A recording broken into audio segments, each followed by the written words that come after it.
돌쇠의 이야기 들어보실래요? 1970년생 동갑내기 아내분과의 이야기인데 마치 한 편의 영화 같았답니다. 그들의 사랑은 시작부터 기적 같았고 영원히 이어질 것만 같았어요. 26의 돌쇠는 새로운 꿈을 찾아 무작정 서울로 상경했어요. 고향과 달리 화려하고 활기찬 도시의 밤 풍경에 그의 심장은 마구 뛰었죠. 대학교를 자퇴하고 이종 사촌 집에서 신세지며 낮에는 비디오 대여점 아르바이트로 생활비를 벌었고 틈틈이 사진과 카메라 공부에 매달렸어요. 그의 손에 들린 카메라는 단순히 사물을 찍는 도구가 아니라 그의 꿈을 향한 열정 그 자체였답니다. 온라인 사진 카페에서 활발히 활동하며 사진 실력을 키웠고 주말마다 출사를 다니며 세상을 자신만의 시선으로 담아냈죠. 그는 사진 카페 정모 술자리에서 운명처럼 그녀를 만났어요. 첫눈에 봐도 앳된 얼굴에 혹시 고등학생인가? 생각했지만 대화를 나누니 자신과 같은 1970년생 동갑내기였죠. 그녀는 세상 어떤 꽃보다 예쁘고 귀여웠고 활짝 웃을 때 보이는 환한 미소는 보는 사람의 마음까지 환하게 만들었답니다. 신기할 만큼 비슷한 생각과 취미를 가지고 있다는 걸 알게 되자 두 사람은 금세 가까워졌고 돌쇠의 카메라는 온통 그녀의 사랑스러운 모습만을 담게 되었어요. 그녀의 환한 웃음, 수줍은 표정, 사려 깊은 눈빛까지 모든 순간이 그에겐 놓칠 수 없는 소중한 장면들이었죠. 하지만 행복은 잠시였어요. 몇 달 뒤 그녀가 제주도로 떠나야 한다는 소식을 전했죠. 아쉬움에 밤잠을 설쳤지만 그녀의 자주 연락할 게라는 위로의 돌쇠는 애써 웃어 보였어요.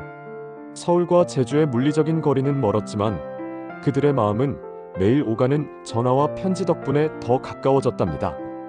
잦은 연락 끝에 그들은 결국 장거리 연애를 시작했고 돌쇠는 설레는 마음으로 제주를 찾아 그녀와 달콤한 데이트를 즐겼어요.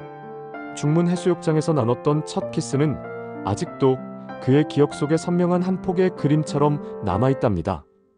파도 소리가 배경이 되고 붉게 물든 노을이 그들의 사랑을 축복해주던 그 순간을 돌쇠는 영원히 잊을 수 없을 거예요. 그러나 행복은 오래가지 못했어요. 장거리 연애의 힘든 점을 이기지 못하고 결국 헤어졌답니다. 당시에는 지금처럼 저가항공사가 없어 제주와 서울을 오가는 비용도 만만치 않았죠. 결국 그녀에게 새로운 남자친구가 생겼다는 소식이 들려왔고 돌쇠는 텅 빈 마음을 안고 이별을 받아들여야 했답니다. 그녀가 떠난 자리는 너무나도 컸어요. 세상이 한순간에 색을 잃은 듯 사진을 찍어도 예전 같은 열정이 느껴지지 않았고 카메라는 그저 무거운 짐처럼 느껴졌죠. 그는 한동안 방황하며 그녀와의 추억을 곱씹었지만 마음 한구석에는 언젠가 그녀가 다시 돌아올지도 모른다는 작은 희망이 꺼지지 않고 남아있었답니다. 그렇게 3년의 시간이 흐른 어느 날 기적처럼 그녀에게서 한 통의 메일이 도착했어요. 잘 지내는지, 너에겐 정말 미안하다고. 짧은 메시지를 보자마자 돌쇠는 망설임 없이 그녀에게 연락했고 곧바로 제주도로 향했죠. 3년 만에 만난 그녀는 살이 많이 빠져 있었고 궤양성 대장염을 앓고 있었죠. 돌쇠는 가슴이 미어지는 듯 했고 더 이상 주저할 수 없다고 생각했어요. 서울로 와라. 내가 네 책임질게. 단호하고 굵직한 돌쇠의 목소리에 그의 굳은 결심이 담겨 있었답니다. 그녀는 약속대로 짐을 싸들고 돌쇠의 자취방으로 왔어요. 그들은 그렇게 동거를 시작했죠. 가진 것은 많지 않았지만 하루하루가 행복했어요. 돌쇠는 매일 아침 그녀를 위해 밥을 지었고 퇴근 후에는 그녀와 소소한 이야기를 나누며 웃음꽃을 피웠답니다. 그녀의 온기로 가득 찬 자취방은 더 이상 쓸쓸하지 않았죠. 아내의 건강을 위해 밤낮 없이 일했고 가난했지만 그들의 사랑은 그 어떤 부자보다도 풍요로웠어요. 서로의 존재만으로도 세상 모든 것을 다 가진 듯 행복했죠. 어느 날 아내분에게서 한 통의 문자가 왔어요. 첨부된 파일과 함께 넌 이제 내 거다 이 새끼야 라는 내용이었죠. 파일을 열어보니 혼인신고 서류가 있었답니다. 돌쇠는 겉으로는 장난스럽게 화를 냈지만 속으로는 세상을 다 얻은 듯 행복했대요. 그들은 결혼식도 번듯한 집도 차도 없었지만 그들의 사랑을 증명하는 세상에서 가장 아름다운 증서인 혼인신고서 하나로 충분했죠. 행복한 시간이 이어지나 싶었지만 아내분이 또다시 배가 아프다는 말을 했어요. 돌쇠의 재촉에도 그녀는 자꾸만 병원을 미뤘죠. 3번의 실패 끝에 7월에 겨우 받은 내시경 결과는 청천벽력 같았어요. 장폐색의 대장암 3기 판정이었죠. 돌쇠는 하늘이 무너지는 것 같았고 강제로라도 끌고 가서 검사를 받게 할 걸 하는 후회로 가슴이 찢어졌답니다.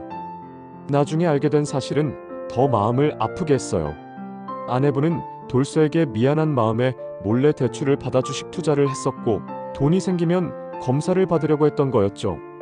아픈 몸을 이끌고 모든 것을 혼자 감당하려 했던 아내의 마음을 헤아리자 돌쇠는 죄책감과 함께 깊은 슬픔을 느꼈답니다.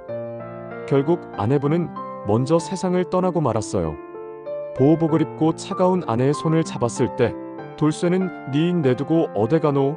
가지마라 라며 울부짖었죠.